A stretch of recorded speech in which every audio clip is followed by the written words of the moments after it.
किया। आप सबको मेरी तरफ से अस्सलाम वालेकुम। असेंबली इलेक्शन ख़त्म हुआ। मैं कश्मीर के सारे लोगों का शुक्रिया अदा करता हूं जिन्होंने कैंपेन के दौरान मुझे हर जगह बहुत प्यार दिया, हमारी बात सुनने के लिए आए, हमें ताउन दिया, ख़ास तौर से यूथ का, कि जिन्होंने रात दिन तमाम मसरूफियात के बावजूद, तमाम हमारे मुखालफिन के हरबों के प्रोपेगेंडा के बावजूद जो हमारी कैंपेन का हिस्सा बने। तो इस वक्त मेरा आपसे बात करने का 2-3 मुद्दों पर मकसद है। पहली गुजारिश ये है कि कल काउंटिंग है। सारे मानते हैं, ख़ास तौर से जो रीजनल पार्टीज खुद को कहती हैं, कि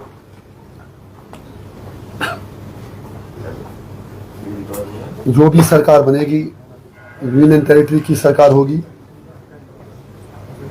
और उसमें जो इलेक्टेड सरकार होगी उसके पास इख्तियारात बहुत कम होंगे। चनाच अब इलेक्शन हो गए और कल मेजॉरिटी किसके पास भी आती है वो अलग बात है। सरकार कोई भी बनाए, मुझे सिर्फ इतनी गुजारिश करनी है, 5 साल इन लोगों ने कुछ किया नहीं, Gupkar alliance, so called regional parties. अब अगर इलेक्शन हुआ तो मेरी हम्बल गुजारिश है, ख़ास तौर से जो India block, PDP, people's conference, बाकी अपनी पार्टी, बाकी पार्टियां, कि चले एक चीज़ पर आप तो यूनाइट हो जाइए। हमें पता है कि इंडिया अलायंस की मजबूरियां हैं, वो तो उन्होंने कश्मीर से लिए, लेकिन 370 पर कांग्रेस ने खामोशी इख्तियार की। मैं इस वक्त कोई बिटरनेस ऐड नहीं करना चाहता हूं। मेरी एक सजेशन है इन सब से कि जब तक स्टेटहुड हमें ना मिले, कोशिश करें कि नई सरकार तब तक ना बने।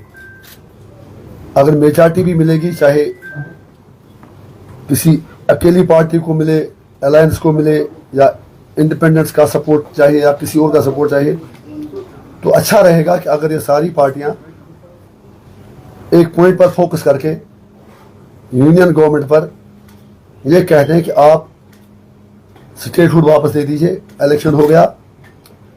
अगर उमर साहब खुद कहते थे कि म्यूनिसिपैलिटी से ज़्यादा पावर इस सरकार के पास नहीं रहेगा, तो उन पर भी लाजिम है, पीडीपी पर भी लाजिम है, सब पर लाजिम है। कम से कम एक छोटी सी चीज़ है, उतना बड़ा मसला है नहीं। मोदी जी ने वैसे ही गोल पोस्ट चेंज कर दिया, तो थोड़ा सा मिलके यूनियन सरकार से कहते हैं कि कम से कम स्टेट पहले दें, थोड़ा सा विकार बहाल हो, और अगर इसमें उन्हें एआईपी का भी ताउन चाहिए, हम बाकी चीज़ों को छोड़कर इस एक पॉइंट पर उनके साथ कोऑपरेट करने को तैयार हैं, इरिस्पेक्टिव ऑफ द फैक्ट किसको कितनी सीटें मिलती हैं। लेकिन एक एक वोटर का यही ख्वाहिश है कि यहाँ की सियासी पार्टियाँ बयानबाजियों से आगे निकलकर प्रैक्टिकली कुछ ऐसा करें जिससे लोगों का सेल्फ कॉन्फिडेंस रेस्टोर हो, लोगों के राइट्स रेस्टोर हो, और अगर स्टेटहुड की डिमांड यूनाइटेडली जम्मू और कश्मीर के लोग, पॉलिटिकल पार्टियां, इलेक्टेड रिप्रेजेंटेटिव्स यूनियन गवर्नमेंट तक पहुंचा दें और ये कह दें कि या तो आप हमें स्टेटहुड दीजिए, या फिर तब तक हम थोड़ा दूर रहेंगे सरकार से, सरकार बनाने की कोशिश से, तो बहुत अच्छा रहेगा। दूसरी मेरी गुजारिश ये थी कि मैं अभी 2 दिन दिल्ली से होके आया, पहली बार 5.5 साल बाद जम्मू कश्मीर हाउस जाने का मौका मिला। लद्दाख के लोग हमारे भाई हैं।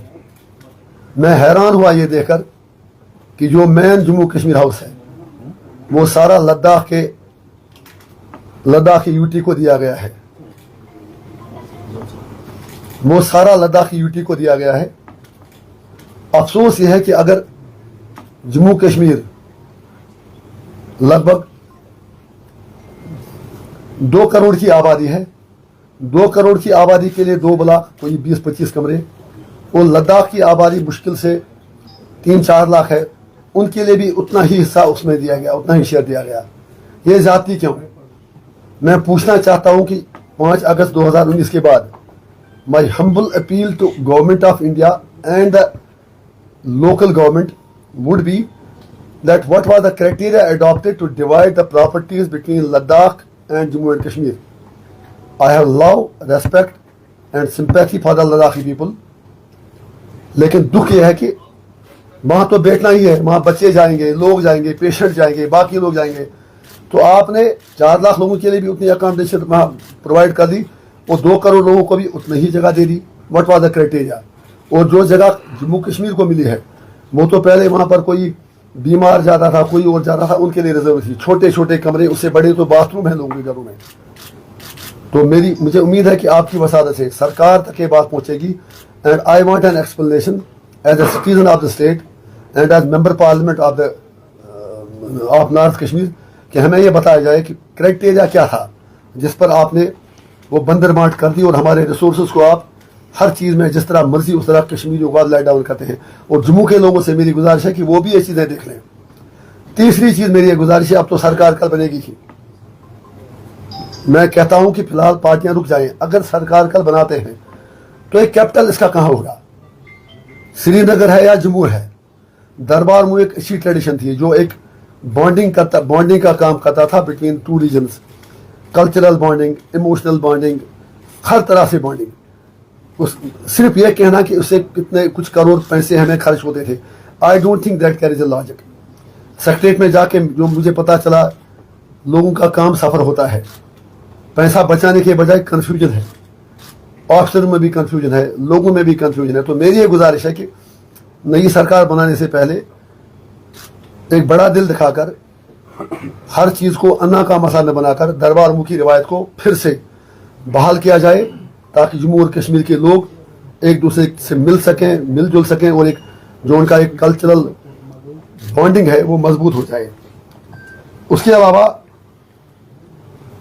आप सबको मालूम है कि अभी कुछ दिन पहले यति नरसिम्हन आनंद नामी एक तथाकथित पुजारी ने एक बार फिर प्रॉफिट हजरत मोहम्मद मुस्तफ़ा सल्लल्लाहु अलैहि वसल्लम के बारे में गुस्ताखी की।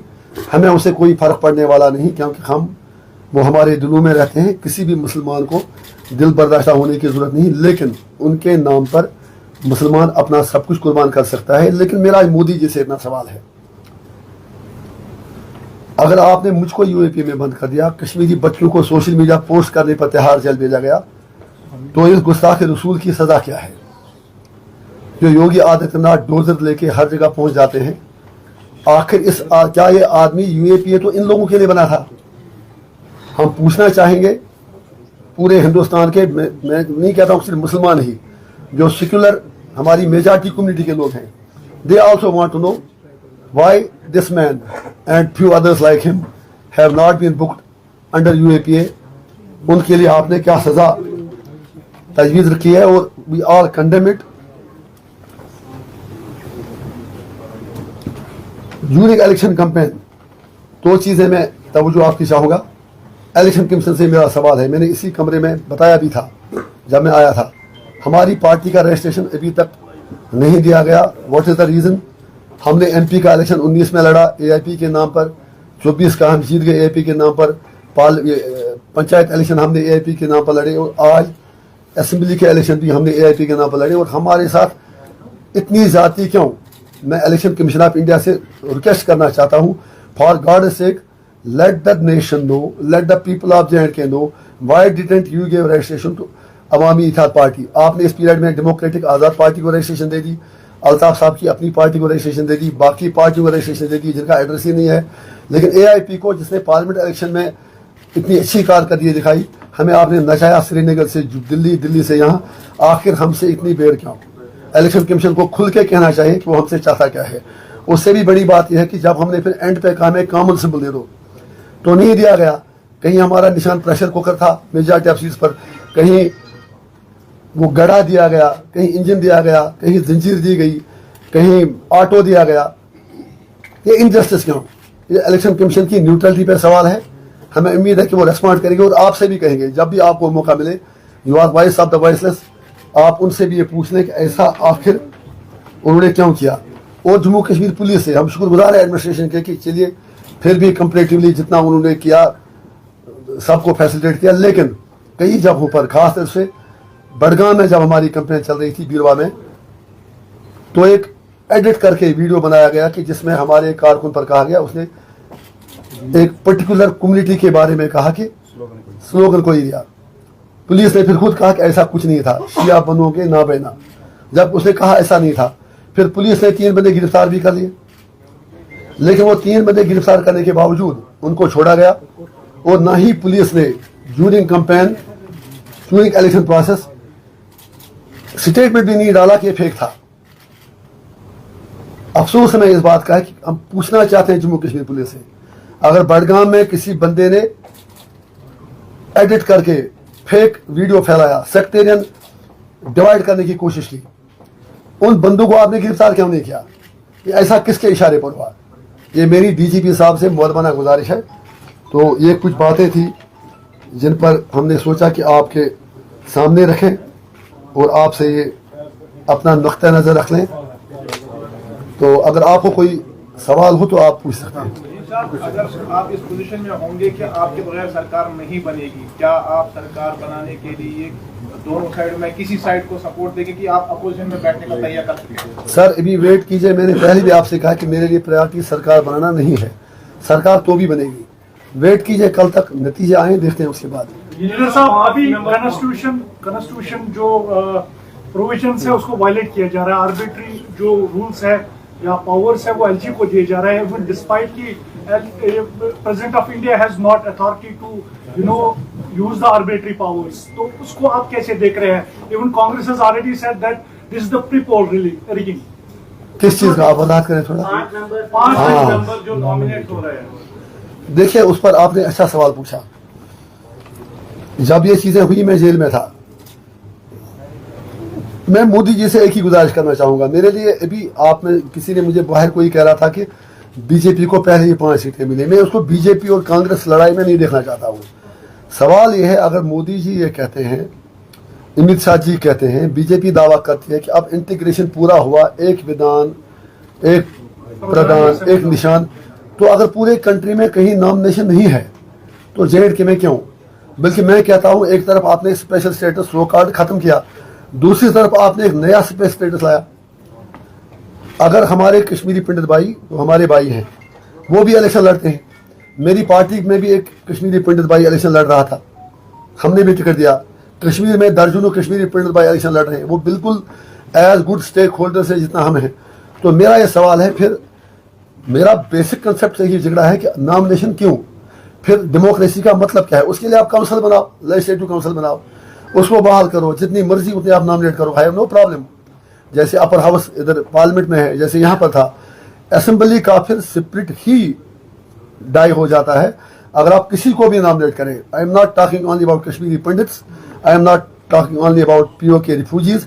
मैं कहता हूँ किसी को भी आप असेंबली में नॉमिनेट करोगे, मेरी ये सोच है कि डेमोक्रेसी के और कॉन्स्टिट्यूशन के स्पिरिट के खिलाफ है। एक फिर दूसरी बात, अगर आप ये कहते हैं कि कश्मीरी पंडितों को नुमाइंदगी देनी है, तो what about Muslims in Gujarat, UP, parliament? Modi ji की कैबिनेट में शायद एक भी मुस्लिम मिनिस्टर नहीं है।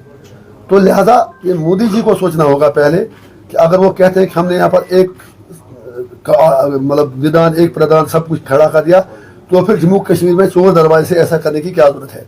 वही सवाल POK के रिफ्यूजीज का है, जब वो भी इलेक्शन लड़ सकते हैं, वो जम्मू में सेटल्ड हैं, आपने उनको पैकेज भी दिए, सब कुछ दिया, वोटिंग राइट भी दिया, इलेक्शन भी लड़ सकते हैं, तो नॉमिनेशन क्यों? तो मेरा अपनी रीजनल पार्टी से सवाल है कि आपने इन चीज़ों पर किया क्या 5 साल? जब फारूक साहब ने कहा था जेल से छूटने के बाद कि अब हम गांधीयाई मूवमेंट के जरिए लोगों के राइट्स की बात करेंगे, वो मुझे कोई एक राइट बता दें जो उन्होंने सिक्योर किया। इंजीनियर रशीद अभी कुछ दिन के लिए यहाँ है, मुझे नहीं पता कि मेरी बेल एक्सटेंड होगी क्या होगा। जितना हमसे हो सके हम कर रहे हैं, और मेरा जेल में बैठना ही ये था कि मैं इन कॉलोनियल सरकार के इन आमिराना फैसलों के खिलाफ लड़ रहा था। That's why I was victimised, you all know it. तो ये क्वेश्चन बाकियों के लिए है, और जो कोई भी इस सिलसिले में कोई अच्छा कदम उठाएगा, I am there to support them. Engineer साहब, according to exit poll Bhajpa को जम्मू में मेजॉरिटी मिल रही है और कश्मीर में एनसी को मेजॉरिटी मिल रही है। अगर कल को आप, क्योंकि एग्जिट पोल में आपको भी कुछ सीटें मिल रही, तो किनके साथ आप जाना पसंद करेंगे? सर, मैंने इस सवाल का पहले ही जवाब दिया, मेरी प्रायोरिटी सरकार बनाना नहीं है। मेरे लिए परेशानी यह है कि मतलब कश्मीर में है ना वो कहावत है, पूछ बना काठ बना बगो जानो तो पूछ बना ब्याह न है, मेरे लिए वही मामला है।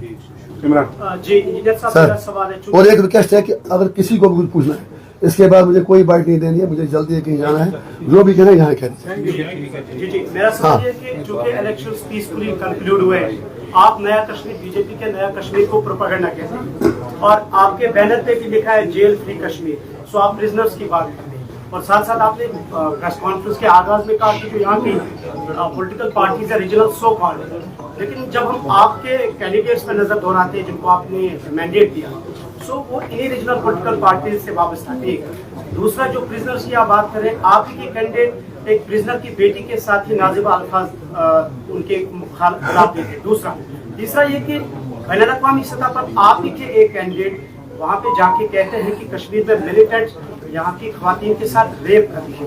So how would you react? ये चीजें आज आपको याद आई, इलेक्शन खत्म होने के बाद अगर आप कैंपेन में कहते हैं मैं आपके हर सवाल का जवाब देता। और दूसरी बात है कि लोगों ने इन सवालों का जवाब दे दिया है बैलेट में, वो कल सामने आएगा क्या वो आपकी इन बातों का भरोसा करते हैं या उनकी इमेज का। एक फिर इलेक्शन सीजन में थोड़ा तू मैं कैंडिडेटों में होता रहता है, इट इज नेचुरल। तो मेरे हिसाब से ऐसा कुछ भी नहीं है, we have respect for all. और अगर कोई कुछ कहता है वो उसकी पर्सनल राय है। हम तो अभी जेल से निकले हैं, इंशाल्लाह हम एक नया कश्मीर बना के दिखा देंगे, वो आने वाला वक्त साबित कर देंगे। बताएं शोर के इरफान बताओ पूछो। हाँ बहुत ही इम्पोर्टेंट सवाल है सर। हाँ बताएं। जयशंकर जी का पाकिस्तान जाना अच्छी बात है, लेकिन मैं दोनों मुल्कों से हाथ जोड़ के कहना चाहूँगा कि जब आपको दोस्ती करनी होती है तब हमें पता भी नहीं चलता, जब दुश्मनी करनी होगी तो कश्मीरियों के बीच में लाते हैं, जब इंडिया को पाकिस्तान को गाली निकालनी होती है तो हमें पाकिस्तान प्रॉक्सी कहते हैं, जब पाकिस्तानियों को इंडिया को कुछ करना होता है तो हमें सताते हैं। आप मेहरबानी करके दोस्ती कर लो, बिरयानी खा लो, सब कुछ कर लो, लेकिन कश्मीरियों को मत मारो। एक दूसरी बात, अच्छी बात है अगर आप डायलॉग करते हैं, आप सीरियस डायलॉग कीजिए, इशूज रिजॉल्व कीजिए ताकि पूरे सब कॉन्टिनेंट में पीस हो, लेकिन dialogue for the sake of dialogue नहीं होना चाहिए। इंजीनियर साहब, सजाद लोधी ने हालिया इंटरव्यू में ये कहा कि मैंने बनाया। अगर इस खामोश रहे आपके साथ, चुप कीजिए प्लीज। पहले सिखाइए खामोश कैसे रहा जाता है। हाँ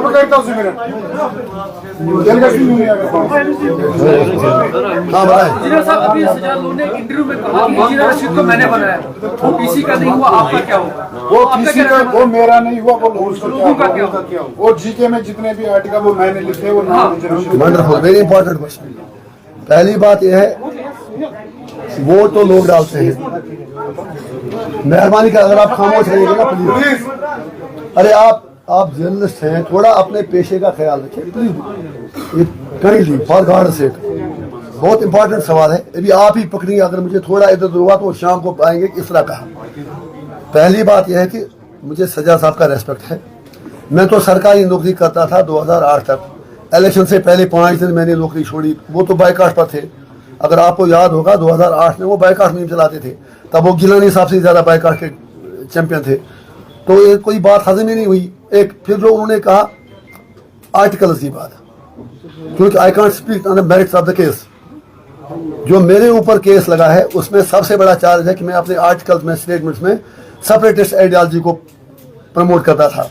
तो अगर सजाद साहब का कहना सही है वो मेरे आर्टिकल लिखे थे, तो फिर मेरी NIA से बात से गुजारिश होगी कि अगर सजाद साहब का कहना सही है कि वो मेरे आर्टिकल लिखे थे, फिर तो उनको जेल में भेजा जाए, फिर वो आर्टिकल भी लिखे थे, लिहाजा UAPA में उनको बुक किया जाए। मेरी गुजारिश है ये सरकार से। अब मैं देखता हूँ उनका अमित शाह और उनका बड़ा भाई इस पर क्या करते हैं। ये सजाद साहब ने कन्फेशन आपके हवाले से किया है कि जो भी आर्टिकल इंजीनियर लिखता था वो मैं लिखता था, तो अगर मैं उस पर UAPA में बुक हूँ तो फिर असली कल्प्रिट तो वो है, उसको गिरफ्तार किया जाए, उनसे लिखा जाए। लीडर बताया उनको, रशीद साहब को लीडर मैंने बनाया, जो लोग मेरे नहीं रहे तो लोगों को क्या हो? पहली बात है कि मैंने खुद को लीडर कभी कहा ही नहीं, मैंने कभी लीडर कहा नहीं, मैं तो आवाम का खादिम हूँ।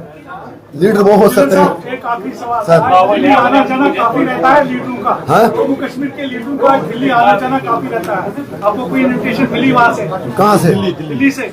दिल्ली दूर है मेरे लिए, दिल्ली दूर है, क्योंकि दिल्ली में 5.5 साल बैठ के मैं तिहाड़ जेल में रहा, लेकिन तिहाड़ जेल के बाहर की लाइट नहीं देख नहीं पाया।